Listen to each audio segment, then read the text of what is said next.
Now, President Obama, during the State of the Union, talked about women's rights, like, for example, equal pay for an equal job. Now, was he laying a trap for the Republicans? That's what we're going to discuss. First, I want you to watch what he said. But they still make 77 cents for every dollar a man earns. That is wrong. And in 2014, it's an embarrassment. Women deserve equal pay for equal work.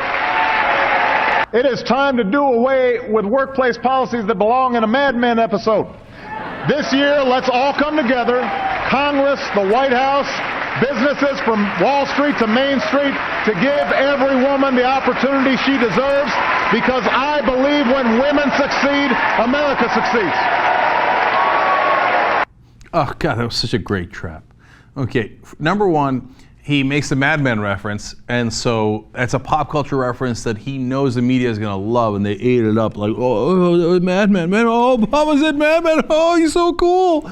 So they all start talking about, hey, you know, war on women, equal wages, etc. Number two, as you saw at the end of that clip, there's a bunch of Republicans sitting on their hands like, oh, we're not going to clap. You idiots, you have to at least pretend that you want women to have the same wages as men. So you should be like, yeah, good. I mean, of course I'm going to vote against that, don't get me wrong. But no, they look like, and that doesn't look good. But that's just the beginning of the trap. His real effort is to goad the Republicans to talk about this issue more. And here comes Fox News. Obama was like, whoosh. Fox was like, oh, check it out. Totally reeled him in. Here comes Tucker Carlson, Martha MacCallum. They're going to talk to Alan Colmes. Go. But the truth is the numbers don't back up what he said. In fact, what he said is ridiculous. If you adjust for time that women take off voluntarily to raise children, they make more than men. You noted they graduate from high school and college at much higher rates. They also live longer. Oh, mission accomplished. So here's Tucker Carlson saying, like, women, you don't get paid more, but you get pregnant and you live longer and you still want to get paid more? Look, whatever the numbers are, and I'm going to get to the numbers, because that 77-cent number is deceiving, but there are real numbers that I'm going to get to. Whatever the numbers are, it looks bad. When you have conservatives out there going, oh, women, now you want more? We let you work when you get pregnant and you get to live longer, and now you're still crying about it? You just walked right into his bear trap. I mean, it was like a red wedding, except the conservatives come and shoot themselves with crossbows. Like, the Republican Party is not doing much to attract more women voters. And the bottom line is, who cares about the Republican Party? How about reality? You always say that, Tucker, but you do support Republicans. You've got to be kidding. You support the Republican Party. Don't tell me you don't. I think the Republican pandering to women is nauseating. Why not just tell the truth? Oh, okay. So listen, think about it, right? Listen to what he said at the end. Republican pandering to women is nauseating. So what does that tell you about the Republican Party? They view women as the other. Like we'd have to pander to them because obviously we're not them, right? Now, theoretically, women should be 50% of the Republican Party. They don't have to pander to them. They are them, right? So, for example, would the Republican Party ever say, the Republican Party pandering to white men is nauseating?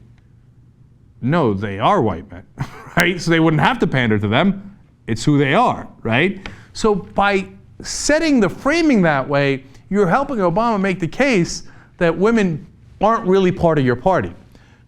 Nice job, Tucker. As usual, you hit it out of the park. Now, here comes Martha MacCallum to do more damage. Is at the heart of this is whether or not, it's the victim, the poor woman who we need to make sure she gets what she deserves. A lot of the women that you're referring to a lot of women voluntarily don't come back to work after they have children. They make that choice. I'm not saying that there aren't a lot of areas where there can be work done to make sure that things are more fair for men and women in the workplace. However, the numbers, when you look at them, do not bear out that there's a war on women in the workplace. I think, when you take a look at this, I think most women do not want to be treated as sort of a special class of citizens. Absolutely. They want to go to work every day. Sure. They want to get paid for being a professional, for doing their job really well, and they don't want to be created like some group of people who have to be, given a little special handout just to make sure that they're okay. It's not special handout, it's equality. It's equal pay for equal work. It's having sick leave. It's having pregnancy leave. Exactly, exactly what they're worth, Alan. Here they go again. So you remember Peter Schiff the other day on The Daily Show said, Yeah, maybe I pay a mentally retarded person $2 an hour. You pay them what they're worth. So here comes Martha MacCallum to say you pay women what they're worth. If they get less, maybe that's what they deserve, basically. Look, what Alan Colmes was trying to explain to these thick-headed people is, we're not saying you need to have special privileges or special status. Like, I'm reminded of the Irish. At some point in our history, in American history, the Irish were not allowed to get some jobs, right? And there was tremendous discrimination against the Irish. If at that point they said, look, we'd like to be able to get a job, to turn around and say, oh, I guess the Irish want special privileges. No, they want the privileges everybody else has, the ability to get a job. It's the same here. Women don't want special privileges. They just don't want to be discriminated against and get paid less for the same job, right? So Martha MacCallum is totally wrong there, but she works on Fox News, so that's not surprising. So now, what is the reality of it?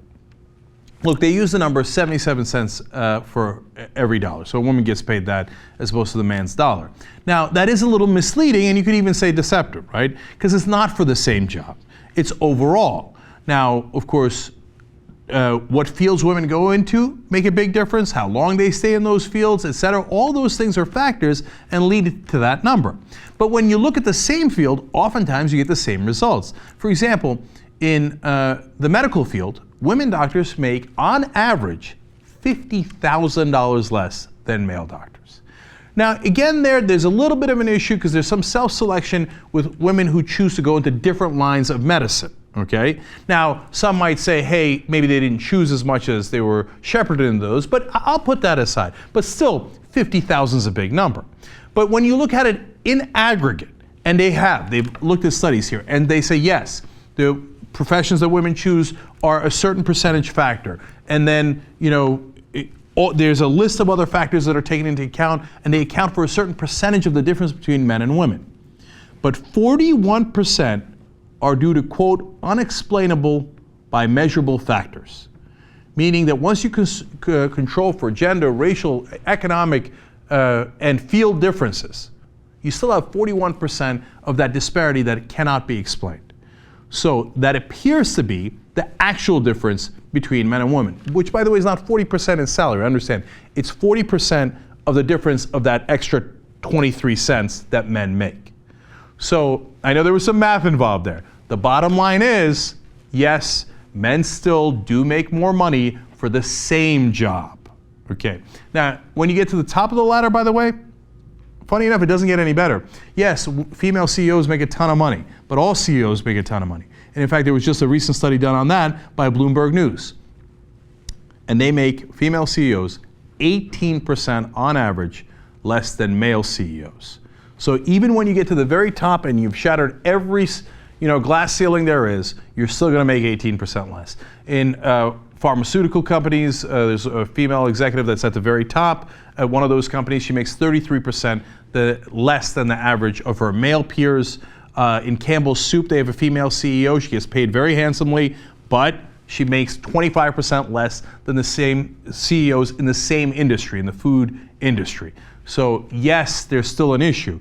And when Fox News goes and pretends that there isn't an issue and insults women while they're doing so, all they're doing is helping the Democrats and President Obama in this issue that they're never going to win, right? Because they're not on the right side of it. Look, one last thing to give you a sense of why they're not on the right side of it. Nobody's saying, hey, go and say, okay, to every employer, this is what you should pay a man and a woman, and we're going to dictate that, right?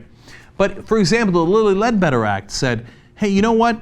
If a woman is discriminated against at work, and she could prove it in a court of law, don't run the statute of limitations on her for stuff she didn't know about. Run the statute of limitations, which is normal, like the amount of time you have to bring a case, once she finds out about the discrimination. Now, the court ruled the other way and said, nope, nope, nope. If they started doing the discrimination a long time ago and she never found out about it, too late, you can't bring that suit. That is obviously unjust to women. So the Democrats passed the Lilly Ledbetter law saying that women should be able to get a redress of those grievances when they can prove that they have been discriminated against. And the Republicans overwhelmingly voted against it. That's what they mean by the war on women. So the Republicans look at that and go, no, I'd rather protect the corporations than give women an equal pay, even though they can prove in a court of law that they deserve it.